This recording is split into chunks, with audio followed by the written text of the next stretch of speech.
श्रीगणेशाय नमः।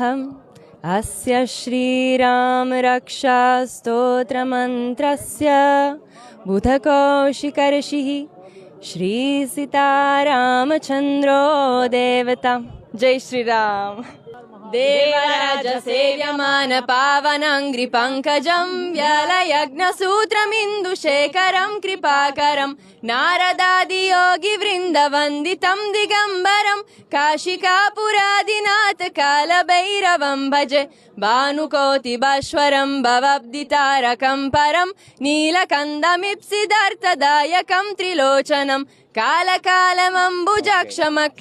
हर हर महादेव। भजे व्रजे कमन्दनं समस्तपापकन्दनं स्वभक्तचित्तरञ्जनं सदेवानन्दनन्दनं सुपीच्छगुच्छमस्तकं सुनादवेणुहस्तकम् अनङ्गरङ्गसागरं नमामि कृष्णनागरम्।